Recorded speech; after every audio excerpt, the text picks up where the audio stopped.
നമ്മളുടെ സ്ക്വയറുകളില്ലേ, അല്ലെങ്കിൽ perfect square എന്ന് പറയുന്നത് ഒരു നമ്പറിൻ്റെ പെർഫെക്റ്റ് സ്ക്വയറുകൾ, അതായത് 1ൻ്റെ സ്ക്വയർ 1, 2 സ്ക്വയർ 4, 3 സ്ക്വയർ 9, അങ്ങനെ അതിന് പെർഫെക്റ്റ് സ്ക്വയർ എന്ന് പറയാൻ നിങ്ങൾക്ക് അറിയാമല്ലോ. അതിങ്ങനെ ആ കോൺസിക്യൂട്ടീവ് നമ്പറുകൾ എഴുതി കഴിഞ്ഞാൽ അതിനൊരു പ്രത്യേകതയുണ്ട്. അത് നിങ്ങൾ ശ്രദ്ധിച്ചിട്ടുണ്ടോ എന്ന് എനിക്കറിയില്ല.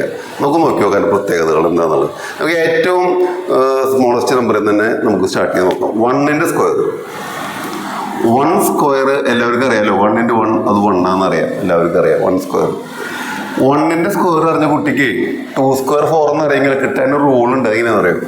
2 സ്ക്വയർ അറിയണമെങ്കിൽ ഈ 1ൻ്റെ ഡബിൾ എടുക്കുക. ഡബിൾ ഓഫ് 1 എത്രയാണ്? 2 അല്ലേ? അതിൻ്റെ കൂടെ നെക്സ്റ്റ് ഓർഡർ നമ്പർ എടുത്താൽ മതി, അല്ലെങ്കിൽ 1 ആഡ് ചെയ്താൽ മതി. 1ൻ്റെ ഡബിൾ 2, 2ൻ്റെ കൂടെ 1 ആഡ് 3, ആ 3 ആഡ് ചെയ്താൽ 3 + 1 4. അപ്പോൾ നമുക്ക് 3 സ്ക്വയർ എഴുതിക്കൂടെ. ഡബിൾ ഓഫ് 2 അത് 4 ആണ്. 4 + 1 5. ആ 5 ഇതിൻ്റെ കൂടെ ആഡ് ചെയ്ത് അടുത്ത നമ്പറായി, അതാണ് 9. ഈ 3 അറിഞ്ഞ കുട്ടിക്ക് 4 അറിയില്ലേ? 4 സ്ക്വയർ കണ്ടുപിടിക്കുക. 3യുടെ ഡബിൾ എത്ര? Double of 3 6. 6 + 1 7. 7 + 9 16 ആണ് വരിക. അപ്പോൾ നമുക്ക് 5 സ്ക്വയർ കിട്ടും അല്ലേ? 5 സ്ക്വയർ ഡബിൾ ഓഫ് 4 8. 8 + 1 9. 16 + 9 25. ഇങ്ങനെ ഏത് പെർഫെക്റ്റ് സ്ക്വയർ കണ്ടുപിടിക്കാനും ഓർഡർ സെയിം തന്നെയാണ്. ഏത് നമ്പർ ഇപ്പോൾ നോക്കിയാൽ 10 സ്ക്വയർ 100 നമുക്കറിയാം. 10 × 10. അപ്പോൾ നമുക്ക് 11 സ്ക്വയർ 10 സ്ക്വയർ അറിഞ്ഞ കുട്ടിക്ക് 11 സ്ക്വയർ അറിയാമെന്ന്. ഡബിൾ ഓഫ് 10 എത്ര? 20 അല്ലേ? 20 1 ആഡ് ചെയ്യുക. 21 ആഡ് ചെയ്താൽ മതി. 100 + 21 121. ഏത് നമ്പർ എടുത്തോളൂ. ഇപ്പോൾ 12 സ്ക്വയർ അറിയണം. 12 സ്ക്വയർ ഡബിൾ ഓഫ് 11 22. 22 + 1 23 ഇതിലൂടെ ആഡ് ചെയ്താൽ മതി. അപ്പോൾ 144 ആയി. ഇനി 13 കിട്ടിയാനോ? 13 സ്ക്വയർ ഡബിൾ ഓഫ് 12 24. 24 + 1 25 ആഡ് ചെയ്ത് നോക്കി 169. 144 + 25. ഇങ്ങനെ നമുക്ക് ഏത് നമ്പറും നമുക്ക് കണ്ടുപിടിക്കാം. 14 സ്ക്വയർ ഒന്ന് സ്പീഡിൽ പറയാൻ പറ്റും. 14 സ്ക്വയർ ഡബിൾ ഓഫ് 13 26. 26 + 1 27. ഇതിനോട് ആഡ് ചെയ്താൽ ആൻസറായി 196. 15 സ്ക്വയർ അത് നിങ്ങൾക്ക് അറിയാം അല്ലേ? ലാസ്റ്റ് നമ്പർ 5 വരുന്ന നമ്പറുകളുടെ സ്ക്വയർ കാണാൻ ഞാൻ കഴിഞ്ഞ ക്ലാസ്സിൽ പറഞ്ഞു തന്നിരുന്നു. അത് 225 ആണ്. ഇനി ഇത് അറിയാത്ത കുട്ടികളിൽ വേണമെങ്കിൽ സ്പീഡിലൊന്ന് പറയാം കേട്ടോ. ലാസ്റ്റ് നമ്പർ 5 വരുന്ന ഏത് നമ്പറിനെയും സ്ക്വയർ കാണാൻ ഇങ്ങനെ ഒന്ന് ആലോചിക്കേണ്ട. നമുക്ക് ഡയറക്റ്റ് ചെയ്യാം. ഈ നമ്പർ നോക്കാം. 1 ആണ്. ജസ്റ്റ് ആഫ്റ്റർ 1 കഴിഞ്ഞ അടുത്ത നമ്പർ ഏതാ? 2 അല്ലേ?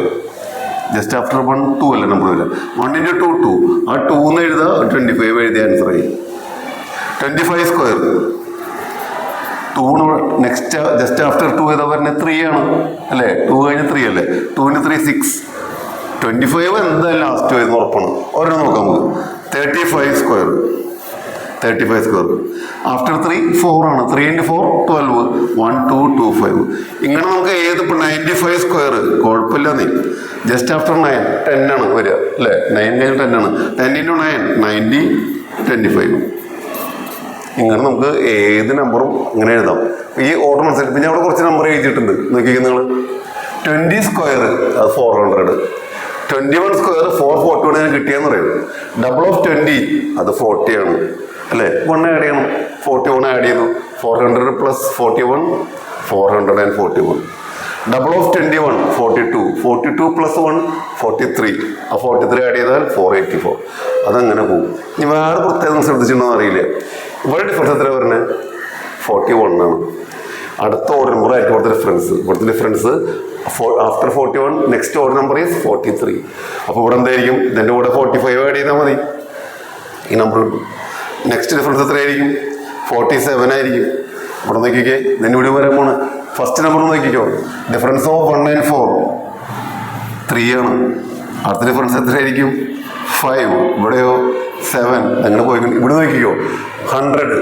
ഡിഫറൻസ് 21. അടുത്ത ഡിഫറൻസ് ഇത് 121 ഉണ്ട്. അടുത്ത ഡിഫറൻസ് ആഡ് ചെയ്താൽ മതി. 21 + 23 144. അങ്ങനെ പോകും. അങ്ങനെ കേൾക്കുമ്പോൾ രസമായിട്ട് തോന്നുന്നുണ്ടോ? നമുക്ക് ഈ അറിവുണ്ടായിരുന്നോ? എല്ലിങ്ങനെ രസമായിരിക്കും കേട്ടോ. ഏത് നമ്പർ എടുത്താലും. ഇപ്പോൾ ഒരു കുട്ടിക്ക് 20 സ്ക്വയർ അറിയാം. അപ്പോൾ അവന് 19 സ്ക്വയർ കാണണം. 20 സ്ക്വയർ അറിയാം. 19 സ്ക്വയർ കാണണം. ഇതേ റൂൾ ഇങ്ങോട്ട് ബാക്കിലേക്ക് വിടുക. 19 ഡബിൾ ഓഫ് 19 എത്ര പറഞ്ഞ 38 1 ആഡ് ചെയ്തു 39. ഈ 400 ഇന്ന് 39 ആണ് മൈനസ് ചെയ്താൽ ഇവിടുത്തെ ആൻസർ ആയി 361. ബാക്കിലേക്ക് പോകട്ടോ, അവിടെ സെപ്പറേറ്റ് ചെയ്യണം, ഇവിടെ നമ്മൾ ആഡ് ചെയ്ത് പോയാൽ നമുക്ക് ആൻസർ കിട്ടും. ഇഷ്ടപ്പെട്ട കൂട്ടുകാർക്കൊന്ന് ഷെയർ ചെയ്യുക, ഒന്ന് സബ്സ്ക്രൈബ് ചെയ്തിട്ട് കേട്ടോ. Okay, thank you. അടുത്ത ദിവസം നാളെ വരുമ്പോൾ നമുക്ക് പുതിയൊരു അറിവുമായിട്ട് വരാം. നിങ്ങൾക്ക് അറിവുള്ള കാര്യമായിരിക്കും, അറിവില്ലാത്തവർക്ക് വേണ്ടിയിട്ടൊക്കെ പറഞ്ഞിട്ടുള്ളത് കേട്ടോ. Okay, thank you.